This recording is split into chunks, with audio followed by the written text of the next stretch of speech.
Hello, welcome to our special edition from SDGs Lead. Hello. Oh, we are in Bristol, very special edition, and this red cabin means that we are starting our exploration. See you in Bristol. Thank you for watching us.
To meet here near the City Council, the Councillor Mr. Martin Fodor. Mr. Fodor, thank you very much for this chance and opportunity to learn. Yeah, glad to meet you. Thank you for coming here.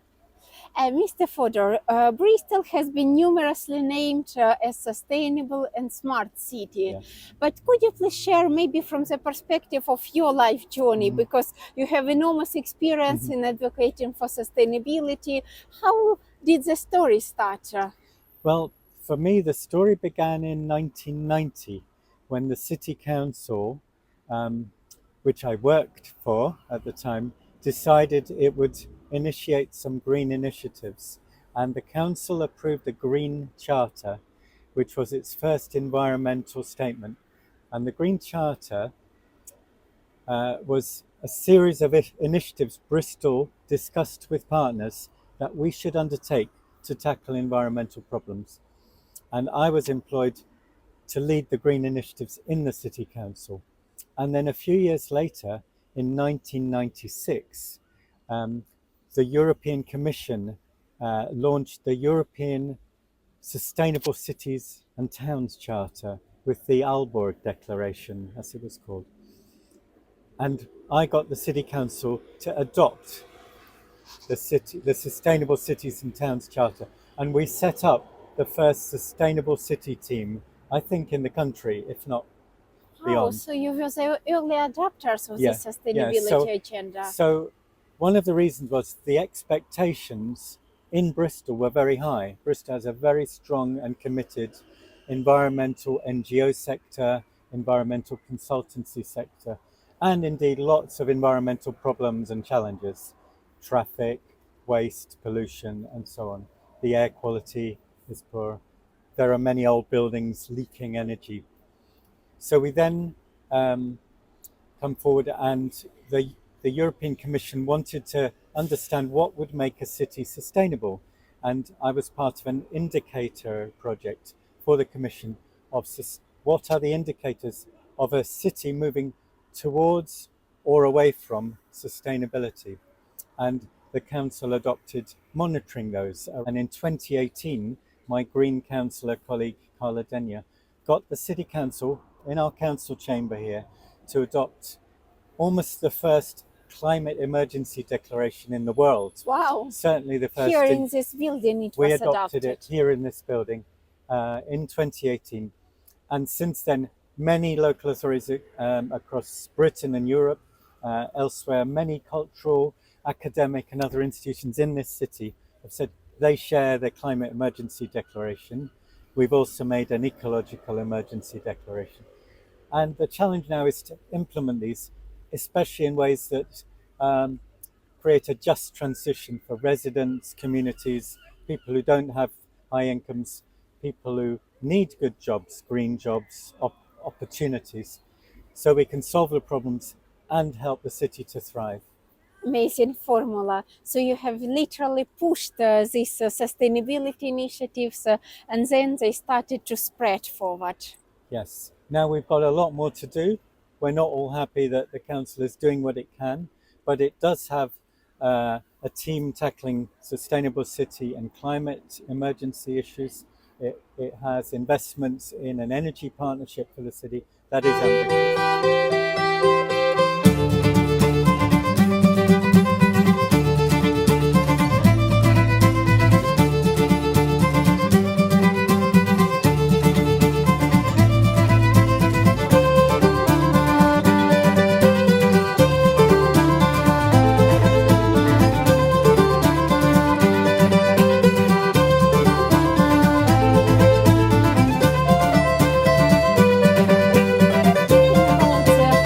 Perspectives and components of what makes Bristol so ambitious in terms of sustainability goals, innovations agenda. What would you mention as the canvas for this to be developed? Well, I think we have had some political leadership, but we've also had a very, very strong community pressure, community expectations, and we have a strong environmental consultancy sector in the city as well.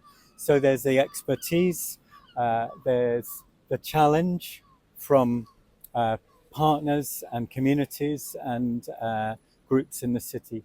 And then there has been a response from the council, and we have a strong academic sector with very long-term interest in environmental quality, climate change, and expertise feeding into the UN Conference of the Parties. We have experts at the university here in Bristol, University, who are part of those committees preparing the reports for the UN. And on the screen here, 4 years ago, we had 20,000 young people mobilized in 1 week when Greta Thunberg came to speak to the youth climate campaigners. And it was here in youth-led Bristol. initiative. It was organized by teenagers in this city, including a colleague of mine. And within 1 week, we had a crowd of 20,000 people here, showing that there was concern, there was demand for action on the climate emergency. And then we also have a long tradition of partnership working, and that is important. So our city partners have a climate advisory panel of experts in Bristol. It's a sort of mirror of the UK government Committee on Climate Change, Amazing. which advises the government and challenges the government. We have our own climate change committee and an advisory panel for businesses and organizations in the city to respond to the imperatives. And we have community climate activists who say we need a declaration. We made a declaration of a just transition, so communities, low-income groups are not left behind when we respond to the climate emergency. Amazing, multi-dimensional canvas and multi-stakeholders as well. Here it can be felt, this quadruple helix model, like you mentioned, in terms of partnerships. Yes.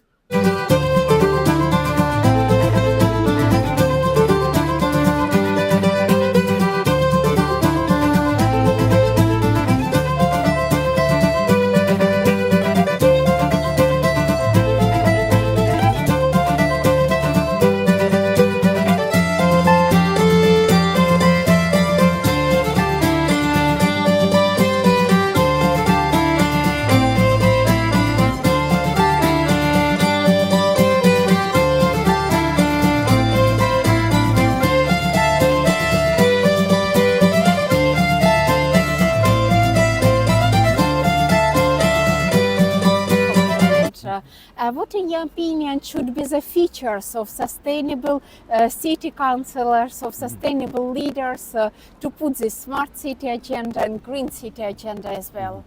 I think one of the things we need to do is acknowledge we don't have all the answers. We work with partners and we listen to stakeholders and we respond. And the response has to be very open. Data has to be open for studying smart city initiatives. And reporting has to be honest. We haven't solved all the problems. We know we still have really big challenges. We know the ambition has to be high and the expectations can be high. And we have to act with integrity. Not everything we do is perfect or right. It can be wrong. Learning process. And we have to learn. We have to acknowledge the direction might need to change. And then by working in partnership, learning from others, sharing our experiences, sharing what we get wrong sometimes, and then collaborating to make sure each step does make an improvement, does take us in the right direction, not the wrong direction. So it is important not maybe the efficiency of each step, but the direction. And then even if you have several steps back, you then improve constantly. And it's very true. We could be taking a step forward, another step forward, and then one backwards because of but it still will be progress. Other pressures, other obstacles, barriers we encounter, funding that we don't yet have. But we keep aiming in the right direction. And being honest, if the steps are small, don't claim we've solved the problem. Sometimes the steps are really got to be ambitious and big. And we know they will take a long time and we won't get it all right. But we keep pushing. And by collaborating, we're using the ingenuity in the city, the pressures from the city, and the learnings that we can get. And you have very powerful this ambition, 2030, the SDGs goals set. That's right. Here. So we've signed up, the City Council and other partners have signed up to the Sustainable Development Goals. We've signed up to a just transition as the local authority. Partners in the city are being challenged to do that. We were lucky that in 2015 we were the European Commission's European Green Capital. That raised the performance and the expectations, and we need to keep the momentum going in the right direction.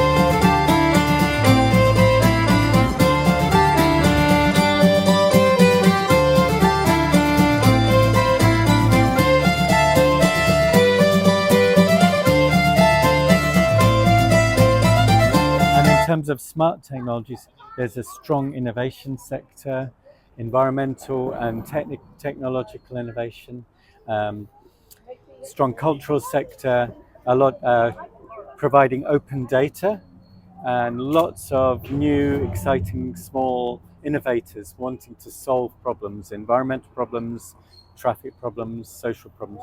So bringing them together, I hope, most of the time, means we will have smart and sustainable solutions for the very big problems that the city does have, like every city has. And we can see here from the suspension bridge also this powerful energy center, SDG centers inside the city, and forest heritage saved at this Clifton Bridge. Yeah, this is internationally significant for biodiversity in the Avon Gorge. It was the early 90s. We set up the Create Environment Centre by the harbour in Bristol. And in the city now, we have an internationally significant energy project using heat from the water in the harbour to heat a whole district heating network in the city centre.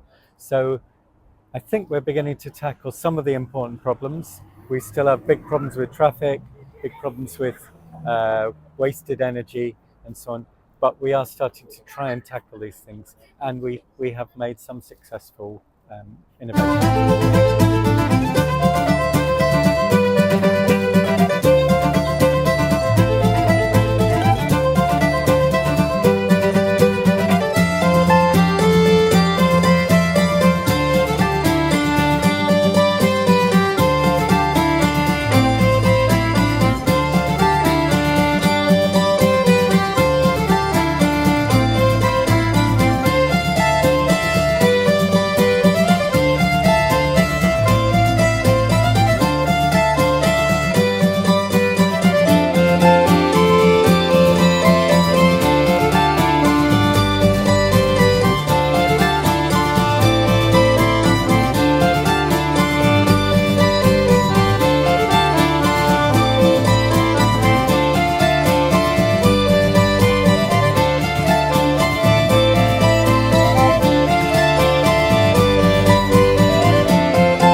Councillor Fodor, speaking about the future of energy for the city, for Bristol, how would you envisage it as energy professional for quite many years?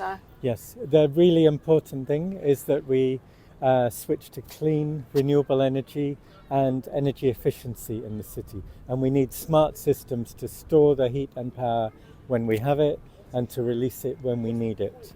And projects like this heat pump, the solar panels on buildings, the wind farm that the council owns, and the community-owned projects are all really important, and we need many, many more of them. In fact, we could scale up the amount of community-developed, community-owned energy projects in the city, and the council and its partners could develop much, much more. We have many more roofs, we have more heat in the harbour, we have wind power, we have sunny days, and we need more storage. And altogether we could heat and power the city with clean energy if we can develop all of these and manage them.